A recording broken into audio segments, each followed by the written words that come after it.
जय श्री कृष्ण मित्रों, आज तमारी माटे लईने आव्यो छुं याज्ञिक ब्राह्मणोनी पत्नीओनी मुक्ति। तो जल्दी थी चैनल ने सब्सक्राइब करी दो अने विडियो ने लाइक करवानुं भूलता नहीं। तो चालो कथाना श्री गणेश करूं छुं। सवार वीती गई। गोप बाळकोए सवारे शिरामण एटले नास्तो नहीं करेल होवाथी तेओ खूब ज भूख्या थया हता। तेओ तुरत ज कृष्ण अने बलराम पासे गया अने कह्युं, वहाला कृष्ण अने बलराम, तमे बंने सर्वशक्तिमान छो, तमे अनेक असुरोने हणी शको छो, परंतु आजे अमे भूखथी बहु व्याकुळ छीए अने तेथी खूब बेचैन छीए। अमारी भूख शमे एवी कई गोठवण कृपा करीने करो। पोताना सखाओनी आ रीतनी विनंतीथी भगवान कृष्ण अने बलराम यज्ञ करता ब्राह्मणोनी पत्नीओ प्रति दयावान थया। आ पत्नीओ भगवाननी भक्त हती, तेथी तेमना उपर कृपा करवा भगवाने आ तक झड़पी लीधी। तेओ बोल्या, मारा वाला सखाओ, नजीकमां रहेला ब्राह्मणोना घरे जाओ। स्वर्गादि उत्तम लोकनी प्राप्ति हेतु तेओ 11 नामे जाणीता वैदिक यज्ञ कार्यमां रोकायेला छे। तमे सौ तेओनी पासे जाओ। भगवान कृष्णे मित्रोने सावध करता कह्युं, आ ब्राह्मणो वैष्णवो नथी। तेओ तमारा कृष्ण अने बलराम ए नामोनुं स्तवन पण करी शकता नथी। तेओ वैदिक ऋचाओनुं गान करवामां रोकायेला छे, परंतु वैदिक ज्ञानथी मने प्राप्त करवो कठिन छे।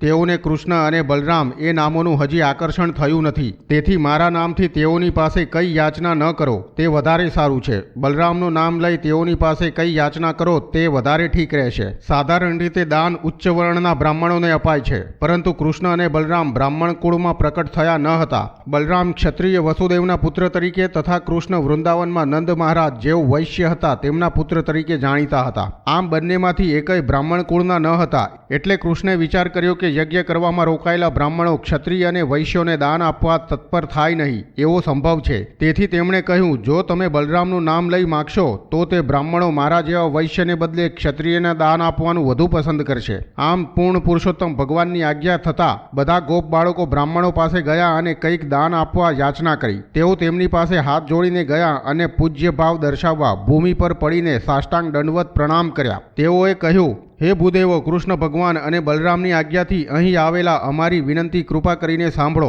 તમે તે બંનેને સારી રીતે ઓળખો છો એવું અમે ધારીએ છીએ અને સર્વ રીતે તમારું સૌભાગ્ય ઈચ્છીએ છીએ। કૃષ્ણ અને બલરામ અહીં નજીકમાં ગાયો ચરાવે છે, અમે તેમની સાથે છીએ, તમારી પાસે ભોજનની આશાએ આવ્યા છીએ। તમે સૌ બ્રાહ્મણો ધર્મના સિદ્ધાંતોને જાણનારા છો। તમે જો અમને કંઈ પણ દાનને પાત્ર માનતા હો તો અમને કંઈક ભોજન આપો। અમે કૃષ્ણ તથા બલરામની સાથે બેસી સૌ જમીશું। તમે માનવ સમાજમાં અત્યંત आदरणीय ब्राह्मण छो अने धार्मिक विधि ने लगता सर्व सिद्धांतों विशेनु ज्ञान धरावो छो। ए बधा ग्रामीण बाळको हता अने एमने धार्मिक विधिना वैदिक सिद्धांतोनुं ज्ञान होय एवी अपेक्षा न रखाय, परंतु तेमणे सूचव्युं के कृष्ण अने बलराम साथे तेमना संबंधने लीधे तेमने ए सर्व सिद्धांतोनी खबर हती। ज्यारे पूर्ण पुरुषोत्तम भगवान कृष्ण अने बलराम भोजन मागता त्यारे छोकराओ तरत ज अचकाया सिवाय ते आपी देता। कारण भगवत गीता में कह્યું છે તેમ સર્વ યજ્ઞો વિષ્ણુ ભગવાનના સંતોષ માટે કરવામાં આવે છે। ગોપ બાળોએ આગળ જણાવ્યું કે કૃષ્ણ અને બલરામ તરીકે વિષ્ણુ ભગવાન રાહ જોઈ રહ્યા છે, તેથી તમારી પાસે જે ભોજન સામગ્રીઓનો જથ્થો હોય તે તરત જ અર્પણ કરી દેવો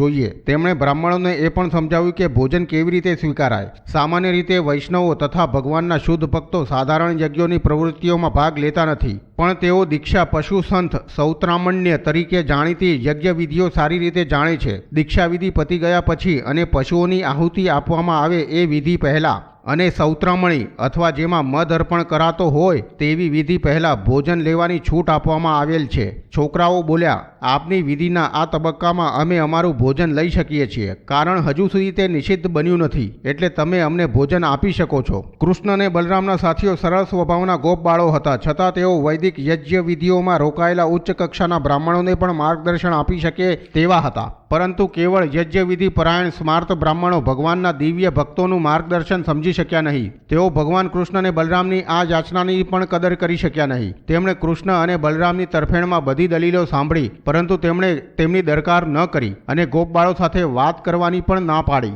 વૈદિક યજ્ઞ વિધિ વિશેના જ્ઞાનમાં અત્યંત પારંગત હોવા છતાં આવા ભક્તિહીન બ્રાહ્મણો ગર્વને લીધે પોતાની જાતને સર્વોચ્ચ માને છે। તેઓ ખરી રીતે અજ્ઞાની અને મૂર્ખ છે। ભગવદ્ ગીતામાં જણાવ્યા પ્રમાણે ભગવાન કૃષ્ણને ઓળખવા અંગેનો વેદોનો હેતુ તેઓ સમજતા નથી, તેથી તેઓની સર્વ પ્રવૃત્તિઓ નિરુપયોગી છે। વૈદિક જ્ઞાન અને વિધિઓમાં તેમણે પ્રગતિ કરી છે, છતાં તેઓ કૃષ્ણને સમજતા નથી, એટલે તેમનું વૈદિક જ્ઞાન ઉપર ઈશ્વર છલ્લું છે। ચૈતન્ય મહાપ્રભુએ એવો કિંમતી અભિપ્રાય દર્શાવ્યો છે કે મનુષ્ય બ્રાહ્મણ કુળમાં જન્મ લેવાની જરૂર નથી। જો તે કૃષ્ણ અથવા કૃષ્ણ ભગવાનને સમજે તો તે બ્રાહ્મણથી વિશેષ છે અને આધ્યાત્મિક ગુરુ થવાને સંપૂર્ણ રીતે યોગ્ય છે। યજ્ઞની પ્રવૃત્તિઓ દરમિયાન વિવિધ પ્રકારની વિગતોનું પાલન કરવું પડે છે અને તેઓ સામૂહિક રીતે દેશ તરીકે જાણીતા છે। તે આ પ્રમાણે છે: કાલ એટલે સમય, પૃથક દ્રવ્ય એટલે વિવિધ પ્રકારની પૂરેપૂરી સાધન સામગ્રીઓ, મંત્ર એટલે ઋચા, તંત્ર એટલે શાસ્ત્રો, અગ્નિ એટલે દેવતા, ઋત્વિજ એટલે વિધિ કરનાર વિદ્વાન બ્રાહ્મણો,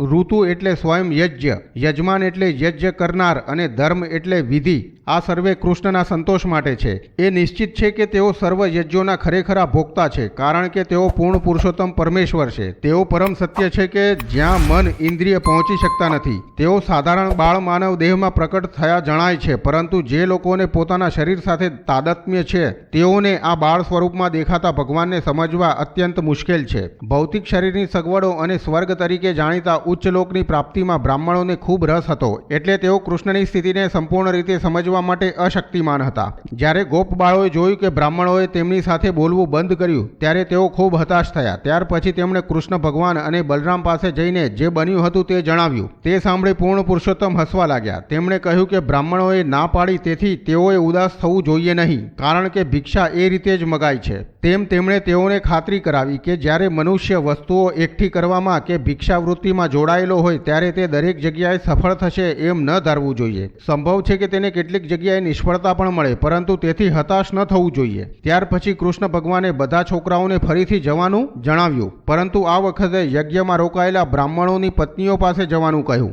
તેમણે તેમને એવી પણ માહિતી આપી કે બ્રાહ્મણ પત્નીઓ મહાન ભક્તો હતી। તેઓ હંમેશા અમારા જ વિચારોમાં તલ્લીન રહે છે। ત્યાં જાઓ અને મારા તથા બલરામના નામે કંઈક ભોજન માગો। મને ખાતરી છે કે તેઓ તમારી ઈચ્છા પ્રમાણે જેટલી જોઈએ એટલી ભોજન સામગ્રી તમને આપશે। કૃષ્ણ ભગવાનનો આ હુકમ લઈને છોકરાઓ તરત જ બ્રાહ્મણોની પત્નીઓ પાસે ગયા। તેઓને ઘરમાં ઘરેણાનો સુંદર શણગાર સજીને બેઠેલી હતી। સર્વ રીતે આદરથી વંદન કરી છોકરાઓ બોલ્યા, વહાલી માતાઓ, કૃપા કરીને અમારા નમ્ર વંદન સ્વીકારો અને અમારી વિનંતી સાંભળો। આપને જણાવવાની અમે રજા લઈએ છીએ કે ભગવાન કૃષ્ણ અને બલરામ નજીકમાં છે। તેઓ ગાયોને લઈ અહીં આવ્યા છે અને અમે તેમના આદેશથી અહીં આવ્યા છીએ। અમે બધા ખૂબ ભૂખ્યા થયા છીએ, એટલે આપની પાસે કંઈક ભોજનની આશાએ આવ્યા છીએ। કૃપા કરી કૃષ્ણ બલરામ અને અમારા માટે કંઈક ખાવાનું આપો। આ સાંભળ્યા પછી તરત જ બ્રાહ્મણ પત્નીઓ કૃષ્ણ અને બલરામને મળવા આતુર બની। આ બધું સ્વાભાવિક હતું। કૃષ્ણ અને બલરામના મહત્વ વિશે તેમને ખાતરી કરાવવાની જરૂર ન હતી। તેઓના નામ સાંભળતાની સાથે જ તેઓ તેમના દર્શનાર્થે અધીરી બની। કૃષ્ણ સંબંધી સતત ચિંતનમાં તેઓ એટલી બધી આગળ વધી હતી કે તેઓ સર્વશ્રેષ્ઠ ચમત્કારિક ધ્યાનમાં મગ્ન રહેતી હતી। પછી બધી સ્ત્રીઓ જુદા જુદા પાત્રોમાં સુંદર સુંદર પકવાન ભરવા લાગી ગઈ। યજ્ઞ ઉજવવાને લીધે વિવિધ પ્રકારના પકવાનો ખૂબ જ સ્વાદિષ્ટ હતા। ભોજનના પાત્રો તૈયાર કરી તેઓ તેમના અત્યંત પ્રિય પાત્ર કૃષ્ણ પાસે નદીઓ જેમ સાગર તરફ વળે તે રીતે જવા તૈયાર થઈ। લાંબા સમયથી એ સ્ત્રીઓ કૃષ્ણ દર્શનાભિલાષી હતી, પરંતુ જ્યારે તેઓ તેમના દર્શને જવા માટે ઘરેથી નીકળવા તૈયાર થઈ ત્યારે તેમના પતિદેવો, પિતા, પુત્રો અને સગાઓએ તેમને જવાની ના કહી। જ્યારે ભક્તને કૃષ્ણના આકર્ષણ દ્વારા આહવાન થાય છે ત્યારે તે દેહના બંધનની પરવા કરતો નથી।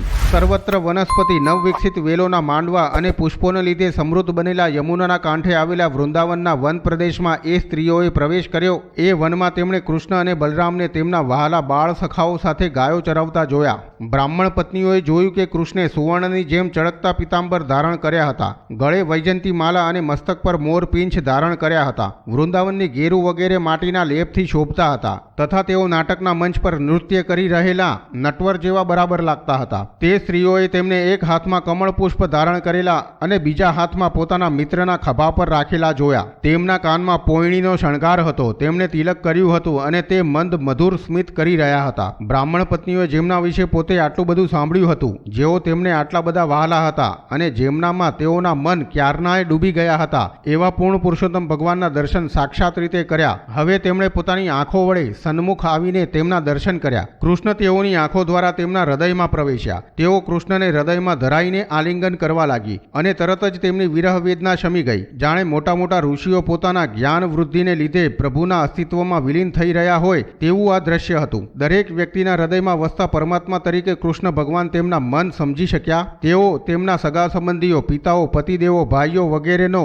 સર્વ રીતે વિરોધ હોવા છતાં પોતાના ઘરનું તમામ કામકાજ છોડી દઈને તેમની પાસે આવી આવી પહોંચી હતી. જે તેમનું જીવન અને પ્રાણ હતા તે કૃષ્ણના જ દર્શને તેઓ આવી હતી. હકીકતમાં તેઓ ભગવદ્ ગીતામાં કૃષ્ણએ આપેલા બોધનું પાલન કરી રહી હતી કે મનુષ્ય પોતાની સર્વ પ્રકારની વ્યવહારિક અને ધાર્મિક ફરજો છોડી દઈને ભગવાનને શરણે થવું જોઈએ. બ્રાહ્મણ પત્નીઓ હકીકતમાં ભગવદ્ ગીતાના એ બોધનું અક્ષરશઃ પાલન કરી રહી હતી. એટલે કૃષ્ણ અત્યંત ઉદાર હાસ્ય કરતા કરતા તેમણે કહેવા લાગ્યા, આ બાબતમાં એક વસ્તુ ધ્યાનમાં રાખવા જેવી છે કે જ્યારે કૃષ્ણ સ્ત્રીઓના હૃદયમાં પ્રવેશ્યા અને જ્યારે તેમણે તેઓને આલિંગન દીધું અને તેમનામાં એકરાગ થવાનો દિવ્યાનંદ પ્રેર્યો, ત્યારે કૃષ્ણ ભગવાને અથવા વ્યક્તિગત રીતે તે બ્રાહ્મણ પત્નીઓએ પોતાનું અલગ અસ્તિત્વ ગુમાવ્યું ન હતું. પ્રભુ અને સ્ત્રીઓ દરેકનું શરીર જુદું હોવા છતાં તેઓએ જીવનમાં હૃદયનું એકત્વ અનુભવ્યું હતું.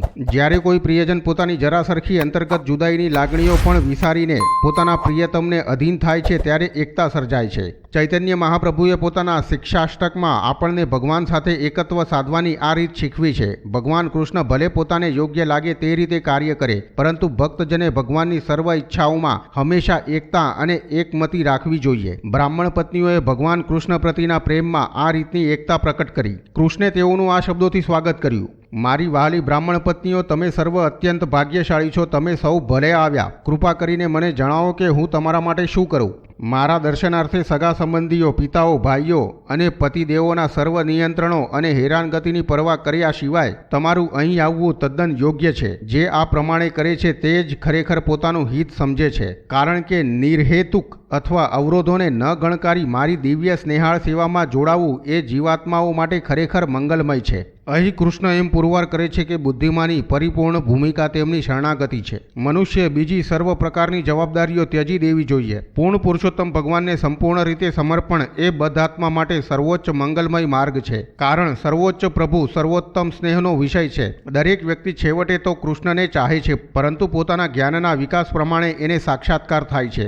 વ્યક્તિને એવું ભાન થાય છે કે તેનું સાચું સ્વરૂપ દૈવી આત્મા છે અને દૈવી આત્મા બીજું કંઈ જ નહીં પરંતુ સર્વોચ્ચ પ્રભુનો અભિવાજ્ય અંશ છે. એટલે સર્વોચ્ચ પ્રભુ જ સ્નેહનું અંતિમ ધ્યેય છે અને આ પ્રમાણે મનુષ્ય તેમના શરણે થવું જોઈએ. બદ્ધાત્મા માટે શરણાગતિ પરમ મંગલમય ગણાય છે. આપણું જીવન, મિલકત, ઘર, પત્ની, બાળકો, મકાન, દેશ, સમાજ અને સર્વ સાધન સામગ્રી પૂર્ણ પુરુષોત્તમ ભગવાનનો વિસ્તાર હોવાથી આપણને ખૂબ પ્રિય લાગે છે. ભગવાન જ સ્નેહનું કેન્દ્ર બિંદુ છે, કારણ કે તે આપણી વિવિધ સ્થિતિ પ્રમાણે એટલે કે શારીરિક, માનસિક અને આધ્યાત્મિક સ્થિતિ પ્રમાણે પોતાની જાતને વિસ્તાર કરી સૌને સર્વાનંદ આપે છે. મારી વાલી બ્રાહ્મણ પત્નીઓ, કૃષ્ણ બોલ્યા, તમે તમારા ઘરે પાછા જઈ શકો છો. તમે તમારી જાતે યજ્ઞની પ્રવૃત્તિઓમાં ભાગ લો અને તમારા પતિદેવોની સેવા અને ઘરના કામકાજમાં જોડાઈ જાઓ. એટલે તમારા પતિદેવો તમારાથી રાજી થશે અને તેમણે શરૂ કરેલ યજ્ઞ પણ સારી રીતે પૂરો થશે. છેવટે તો તમારા પતિદેવો જ ગૃહસ્વામીઓ છે. તમારી મદદ વિના તેઓ તેમના નિશ્ચિત ધર્મનું પાલન કેવી રીતે કરી શકશે?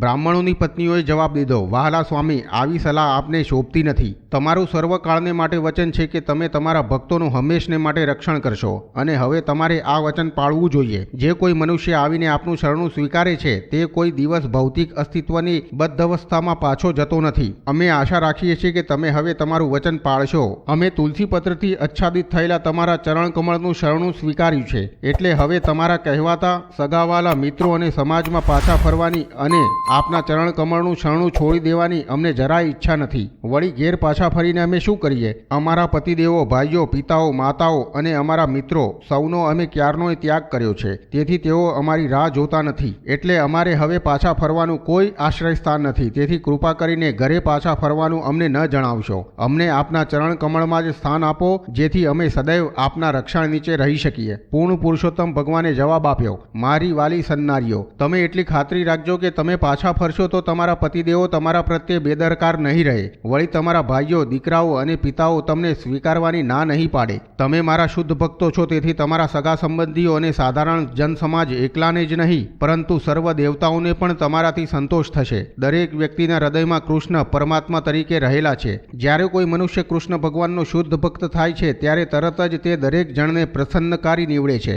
કૃષ્ણ ભગવાનનો શુદ્ધ ભક્ત કોઈ પણ મનુષ્યને કોઈ દિવસ નુકસાન કરતા હોતો નથી. ડાહ્યો માણસ શુદ્ધ ભક્તોનો દુશ્મન હોઈ શકે નહીં. મારા પ્રત્યેનો દિવ્ય સ્નેહ શારીરિક સંબંધ પર આધાર રાખતો નથી. કૃષ્ણે આગળ જણાવ્યું, પરંતુ જે કોઈ મનુષ્ય કે જેનું મન હંમેશને માટે મારામાં પરોવાયેલું છે તે ટૂંક સમયમાં મારી પાસે મારા સનાતન સહવાસ માટે આવશે. પૂર્ણ પુરુષોત્તમ ભગવાને આ પ્રમાણે શિખામણ આપ્યા પછી સર્વ બ્રાહ્મણ પત્નીઓ પોતપોતાના પતિદેવોના ઘેર પાછી ફરી. પોતાની પત્નીઓને ઘેર પાછી ફરેલી જોઈ રાજી થયેલા બ્રાહ્મણોએ શાસ્ત્રોમાં જણાવ્યા પ્રમાણે સાથે બેસીને યજ્ઞો પરિપૂર્ણ કર્યા.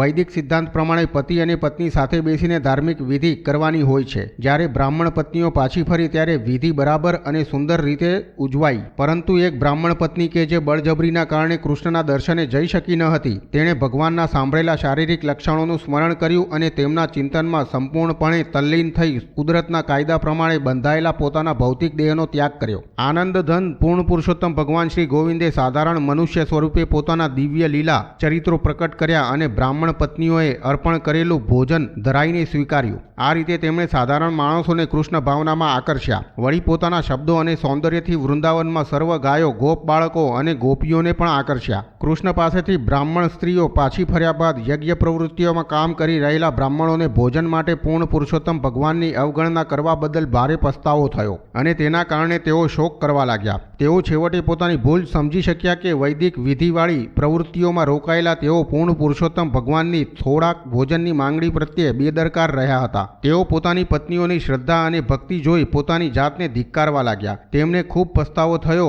કે તેમની પત્નીઓ શુદ્ધ ભક્તિમય સેવાની ઉચ્ચ ભૂમિકા પ્રાપ્ત કરી હતી, જ્યારે તેઓ પોતે થોડું ઘણું પણ સમજી શક્યા નહીં કે કેવી રીતે પ્રભુ પ્રેમ કેળવવો અને ભગવાનની દિવ્ય પ્રેમમય સેવા કરવી. તેઓ અંદરો અંદર વાતો કરવા લાગ્યા. બ્રાહ્મણો તરીકેના આ જન્મને ધિક્કાર હજો. આપણા સર્વ વૈદિક સાહિત્યના શિક્ષણને ધિક્કાર.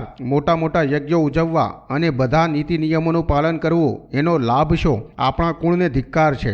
શાસ્ત્રોમાં જણાવ્યા પ્રમાણે સર્વ વિધિ વિધાનોનું આપણે અત્યંત ઝીણવટથી પાલન કરી શકીએ, તેથી શું આ બધું ચૂલામાં પડો? કારણ કે હજુ સુધી મન, શરીર અને ઇન્દ્રિયોના તર્ક વિતર્કથી પર એવી પૂર્ણ પુરુષોત્તમ પરમેશ્વરની દિવ્ય પ્રેમમય સેવા આપણા હૃદયમાં આપણે વિકસાવી શક્યા નથી. વૈદિક વિધિ વિધાનમાં નિષ્ણાત એવા બ્રાહ્મણો સાચી રીતે દિલગીર થયા હતા, કારણ કે કૃષ્ણ ભાવના વિકસાવ્યા સિવાય ધાર્મિક કર્તવ્યોનું સર્વ પ્રકારે પાલન થાય તો તેથી કેવળ સમય અને શક્તિ નિરર્થક જાય છે. તેઓ અંદર અંદર વાતો કરવા લાગ્યા. કૃષ્ણની બહિરંગી માયા એટલી બધી બળવાન છે કે તેનાથી ઉત્પન્ન થતી બ્રહ્મણા મોટામાં મોટા ચમત્કારિક યોગીને પણ મુશ્કેલીમાં મૂકી દે છે. માનવ સમાજના બીજા સર્વ વિભાગોના ગુરુઓ તરીકે ગણાનાર અમારા જેવા નિષ્ણાત બ્રાહ્મણો પણ બહિરંગી શક્તિવાળી માયાથી ભ્રમિત ચિત્ત બન્યા છીએ. પરંતુ જુઓ તો ખરા, આ ભાગ્યશાળી સ્ત્રીઓ જેમણે પૂર્ણ પુરુષોત્તમ ભગવાન કૃષ્ણને પોતાનું સમગ્ર જીવન પૂર્ણ ભક્તિભાવે અર્પણ કર્યું છે, તેઓ કેટલી બધી ભાગ્યશાળી છે. કૌટુંબિક ગૃહ જીવન એ ભૌતિક દુઃખોમાં સતત સબળતા રહેવાનો ખરેખર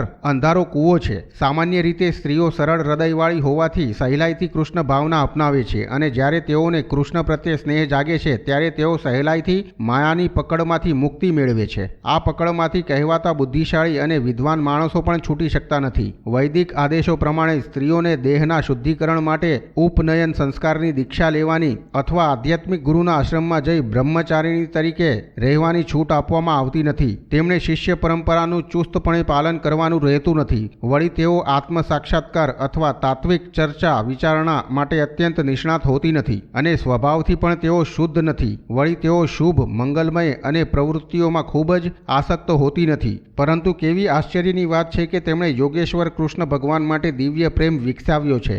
બ્રાહ્મણોએ ઉદ્ગાર કાઢ્યો. તેઓ કૃષ્ણ પ્રત્યેની દ્રઢ શ્રદ્ધા અને ભક્તિમાં આપણા સૌથી આગળ વધી ગઈ છે. જીવનના ભૌતિક માર્ગમાં વધુ પડતી આસક્તિને લીધે અમે સર્વ શુદ્ધિકરણ ક્રિયાઓના નિષ્ણાત ગણાઈએ છીએ, છતાં અમને અમારા ધ્યેય વિશે ખરેખર કંઈ જ ખબર ન હતી. જો કે ગોપ બાળકોએ અમને કૃષ્ણ અને બલરામનું સ્મરણ કરાવ્યું હતું, છતાં અમે તેમને ન ગણકાર્યા. હવે અમે એમ ધારીએ છીએ કે પૂર્ણ પુરુષોત્તમ ભગવાને પોતાના મિત્રોને મોકલીને અમારી પાસે ભોજન માગવાના બહાને અમારા ઉપર અનુગ્રહ કરવાની યુક્તિ કરી હતી. તેમની ભૂખ તો તે જ વખતે તેઓ સ્વેચ્છાએ સંતોષી શક્યા હોત. જો કોઈ વ્યક્તિ કૃષ્ણના સર્વશક્તિમાનપણાનો અસ્વીકાર કરતા એમ કહે છે કે તેઓ જીવન નિર્વાહ માટે ગાયો ચરાવતા હતા અથવા તો તેઓ ખરેખર ભૂખ્યા થયા હતા, તો તે તર્ક બરાબર નથી. જેમના ચરણારવિંદનું સેવન સ્વયં લક્ષ્મીજી નિત્ય કરે છે, તેમની પાસે કોઈ વસ્તુના અભાવનો પ્રશ્ન જ ઊભો થતો નથી. આવા વખતે તો સ્વયં લક્ષ્મીજી પોતાના ચંચળ સ્વભાવને દૂર કરી સત્વર સઘળી જરૂરિયાતો હાજર કરે. બ્રહ્મ સંહિતા જેવા વૈદિક સાહિત્યમાં એમ કહ્યું છે કે એક નહીં પરંતુ અસંખ્ય ભાગ્ય લક્ષ્મીઓ કૃષ્ણના પોતાના ધામમાં રહી પ્રભુની ખૂબ જ માનપૂર્વક સેવા કરી રહી છે.